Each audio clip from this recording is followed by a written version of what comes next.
Guys, so we're roughly on day 5 in correcting and working with Joker and his hard-headed nature. So, again, he's doing a little bit better. A lot of times when you're correcting a dog's behavior, you want to let them believe it's their idea. If it's their idea, you didn't do anything to them. They learned the hard way, or, in my way, the safe way. What's a safe way for the dog to learn to chill the F out? Well, we're going to show you. I'm going to break it down. But he's got his vest on. I'm attaching him to the hip. I move this around, son. There we go. The prong has been on him for at least 5 days. Let's go, man. And we'll see how he acts. Now he got a little bit better yesterday. All right. Woo! He's already moving a little bit slower, which is good. Hands free. Hands free is the way to be. But instead of going through the busy side, let's go. I'm gonna start this way now. A couple things that you want to do when your dog's correcting itself, and I'll move slow because we're gonna pause and break this up into a few parts. First thing is, he's gonna hit the end of this leash, and he's gonna think about it. And the other day he did like this. He turned his hip one time. I seen him like this. All right, and then he looked back. Then we got close to the car, so we was able to make it around the block, and he'll figure it out. Eventually, I'll have to take the vest out and see what he does. The minute he gets back to kicking, he's back in the vest. Behavior is one of those things like a bad kid. Remember we got ISS or detention? It was like, hey, you got a week's worth of detention. It was never a one-night thing. And then you went home and your parents whooped you behind too. So you got doubled up on punishment, and then they took away the game, put you in a room, grounded you for a month. You were like, dang, all because I talked back to the teacher? This is what it's like working with a dog that's indifferent, don't want to listen. So stay tuned, and I'll show you some progressive moments because he is getting better, but it's 14 days bare minimum work. So guys, we talked about doggy depression. Come on close. And so what's happened over the past couple of days is Joker, as I said in the video, he was laying in the cage, back turned, he wasn't happy. Now, go 2 days later, he's literally standing up looking like, okay, what are we doing with it? I don't like sitting in here. So all of a sudden he's coming out of that, you're not in control. He's literally waiting at the thing, even got back to making a little noise because he's learning he's not in control. Some of you people, you'll give in and submit to the dog. I ain't submitting to no animal. I'm not submitting to no animal ever. Here's a car coming. Good point. Watch this. See what he does. He's been chasing cars, and here comes another one. We'll see how he does on a busier street.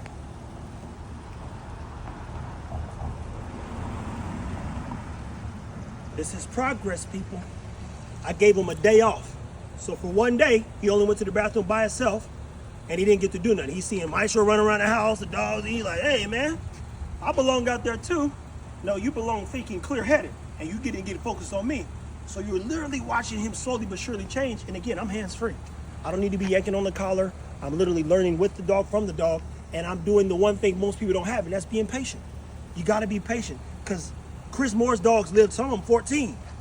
And if his Joker's around me for 14 years, look at that, then I ain't gonna deal with him bucking and kicking. So we'll show you the next stage of his progress, and I'll continue to highlight things you might consider when working through a dog and its issues.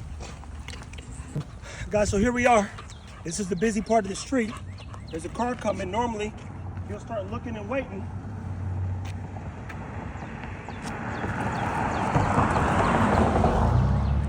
See? He corrected himself. Good boy. Good boy. Good boy. Let's wait for this Mustang, see what happens.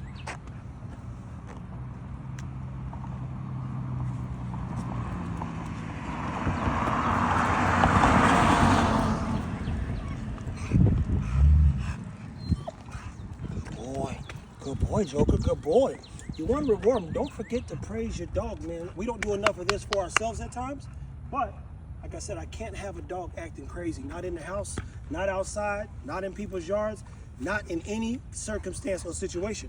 This is not going to be a small dog, but he is figuring it out. He's checking in. I'm going to let this van pass. That's 3 cars a day and maybe 4, and I will turn around. I'd be like, okay, we had some success. Actually, there are 2 more coming. He's not hitting the end of the leash. Good boy, Joker. Good boy.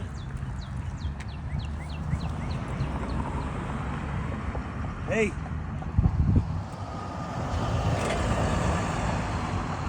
boy, Joker. You want to be the most interesting thing to your dog, and then you want to keep the show rolling by keeping it moving. And again, I'm not correcting you. You're getting in that stance like,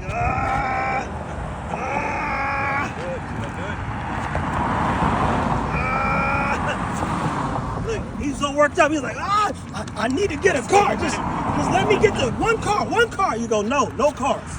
So, So look, these are little wins, and this is only like day 4 or 5. I still got 10 more days left of this crap.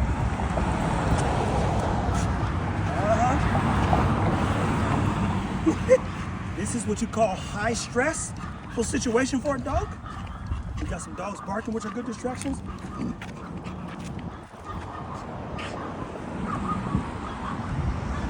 Alright.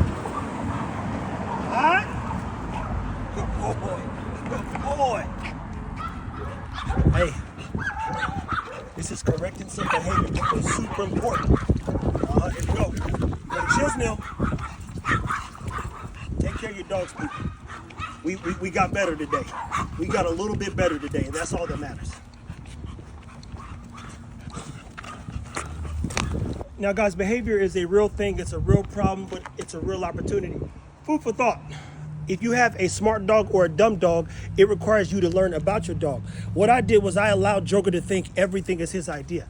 He don't like the prong collar. If I go to yanking and pulling, some of y'all think discipline is you being overpowering your dog.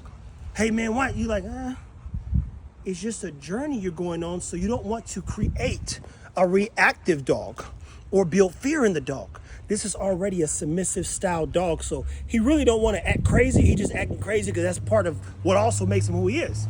So instead of me yanking, pulling, even the correcting, I had to think through, what's the trick here? Let me add the vest. That'll stimulate him. Let me add the prong collar. Syed asked a good question as well. He said, hey, you don't take it off. I said, nope. There's something called positive object association. What happens when your dog sees the leash or here's the beep of the car, like, oh, we're going on a car ride. You get a ball out. In our case, we grab pillows. They all lose their crap. If I take the collar off and put it on, in that instance, he thinks he got up. I only got to act right for this little bit. So I made the prong collar part of his life. And then as I remove it, because he'll be thinking through like he's doing, you're literally watching him think. He's like, do I go? He don't like the prong. And I'm rewarding him every time. So you're learning, oh, he actually wants to please me, but I have to provide a positive space for him to understand, look, I care, man. I'm not here to hurt you. I'm not here to be domineering. I'm here to make sure long-term I can trust you. Trust you with people, trust you with myself, because we might not be able to trust the collar or the leash. If it snapped and he runs after a car and he gets run over, I lost a dog. And I do care about this dog a lot. And more important than the journey. So, do we remove it? Once I'm aware or clear that he's no longer paying attention to the cars, then I'll remove the prong collar. But as long as it fits, it sticks. It stays on him until we are sure he's got an awareness about what to do and what not to do. And then you get back to the regular collar. Therefore, if I do a little tight here, little tag, he'd be like, okay, that's a no-no. But the prong collar is a part of his life until he's got it figured out. Then when I remove it, he'll never need it again. But every time he sees it, if he acts right, people that do the prong thing, like, well, I got him on a prong. Yeah, he knows to act right because the prong's on. I need to communicate better with the dog, people. Take care of your dogs. Hopefully you learned something, because I did. And that's the point of these videos. I learned that he's learning, which means we're doing the right things. And we watched in real time him itching it, but he looked back and you say, man, good boy. Good boy. See? You say, good boy. He wants to be a good dog. He misses not being out in the house roaming around. He misses not hanging out with his dog Maestro. You know another behavior I saw? Joker's normally roaming around, standing on stuff in the backyard, in the pool. He's been hiding under the grill every day for the past week, or for the past 4 days. That's not a good thing. That's not a good thing. So you go, oh, he's getting depressed. We got more work to do, people. Come on, man, good boy.